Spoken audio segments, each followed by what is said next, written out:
Hi students, இப்போ நம்ம பார்க்கக்கூடிய ஒரு முக்கியமான video class 12 physics government school and matriculation school Tamil medium and English medium ஸ்டூடண்ட்ஸ்க்கான லீவ் டேஸ் ஸ்டடி ஷெட்யூல் தான். 11th ஸ்டாண்டர்ட்ல இருந்து இப்போ 12th போகக்கூடிய ஸ்டூடண்ட்ஸ்க்கான லீவ் டேஸ் ஸ்டடி ஷெட்யூல். அதுவும் இந்த ஏப்ரல் அண்ட் மே மந்த் வந்து ப்ராப்பரா யூட்டிலைஸ் பண்ணணும். மினிமம் 3 யூனிட்ஸ் நம்ம கவர் பண்ணோம் அப்படின்னா டோட்டலா வந்து 70 மார்க்ஸ்க்கு பப்ளிக் எக்ஸாம்ல இந்த 3 யூனிட்ல இருந்து 40 and above மார்க்ஸை ஈஸியா ஸ்கோர் பண்ணலாம். புரியுதா? சோ அப்ப 100க்கு வந்து 30 மார்க்ஸ் பிராக்டிகல் ஆட் பண்ணும்போது 70க்கு மேல வந்துரும். சரி, இன்னைக்கு டே 6க்கான ஷெட்யூல் ஃபர்ஸ்ட் யூனிட் தான் பார்த்துட்டு இருக்கோம். தமிழ் மீடியம் டாபிக்ஸ் தனியா டீச் பண்ணி அப்லோட் பண்ணிருக்கேன். இங்கிலீஷ் மீடியம் தனியா டீச் பண்ணி வீடியோஸ் அப்லோட் பண்ணிருக்கோம். சோ இதெல்லாம் வீடியோஸோட லிங்க் இந்த வீடியோ டிஸ்கிரிப்ஷன்ல இருக்கும். டெக்ஸ்ட் புக்ல இருக்கக்கூடிய டாபிக்ஸ் வரிசையிலேயே இருக்கும். அதை கிளிக் பண்ணி ப்ரிப்பேர் பண்ணுங்க. புக் பேக்ல இருக்கிற ப்ராப்ளம்ஸ் வந்து கடைசி ஆட் பண்ணிருக்கோம். ஓகேவா?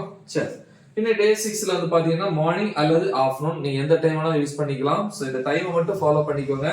மார்னிங்ல 9 to 10 1 hour வந்து யூனிட் 1ல டாபிக் நம்பர் 1.5.7 என்ன அப்படின்னா எலக்ட்ரோஸ்டாட்டிக் பொட்டன்ஷியல் எனர்ஜி அல்லது electric potential energy of a dipole in uniform electric field. அதாவது சீரான மின்புலத்தில் வைக்கப்பட்ட மின் இருமுனையால் அல்லது மின் இருமுனை உணரும் நிலை மின்னழுத்த ஆற்றலுக்கான கோவை. சரியா?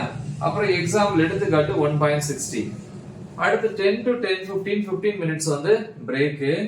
அப்புறம் 10:15ல இருந்து 11:15 வரைக்கும் 1 hour வந்து டாபிக் நம்பர் 1.6.1 எலக்ட்ரிக் ஃப்ளக்ஸ் மின் பாயம் அல்லது மின்புல பாயம் சொல்லுவோம். அந்த எக்ஸ்பிளனேஷன் அழகா கொடுத்திருப்பேன். அதே மாதிரி எக்ஸாம்பிள் எடுத்துக்காட்டு 1.17 அதையும் ப்ரிப்பேர் பண்ணுங்க. அப்புறம் 11:15ல இருந்து 11:30 15 மினிட்ஸ் வந்து பிராக்டிஸ் பண்ணுங்க. எது அப்படின்னா இந்த 1.5.7 டாபிக்கை எழுதி பிராக்டிஸ் பண்ணுங்க. அதுக்கப்புறம் 11:30 to 11:45 வந்து 15 மினிட்ஸ் வந்து பிரேக். 11:45ல இருந்து 12:45 pm டாபிக் நம்பர் 1.6.3 காஸ் லா. क्वेश्चन எப்படி கேட்பாங்க? Obtained cos law from Coulomb's லா, அதாவது கூலும் விதியில இருந்து காஸ் விதியை வருவி. சோ புக் பேக்ல இந்த क्वेश्चन இருக்கும். இந்த டாபிக் நான் அப்லோட் பண்ணிருக்கேன், காஸ் லான்னு போட்டுருப்பேன். அப்புறம் plus topic number 1.6.4 applications of Gauss law. அதுல வந்து ஃபர்ஸ்ட் 4 அப்ளிகேஷன், அதாவது காஸ் விதியினுடைய பயன்பாடுகள் 4 பயன்பாடுகள் இருக்கால. ஃபர்ஸ்ட் பயன்பாடு electric field due to an infinite long charged wire, அதாவது நீண்ட முடிவிலா மின்னூட்டம் பெற்ற கடத்தியால் ஒரு புள்ளியில் மின்புலம். ஓகேவா? சோ அந்த டாபிக்கை 12:45 to 1 pm அந்த 15 மினிட்ஸ்ல வந்து பிராக்டிஸ் பண்ணணும். எழுதி பார்க்கணும்.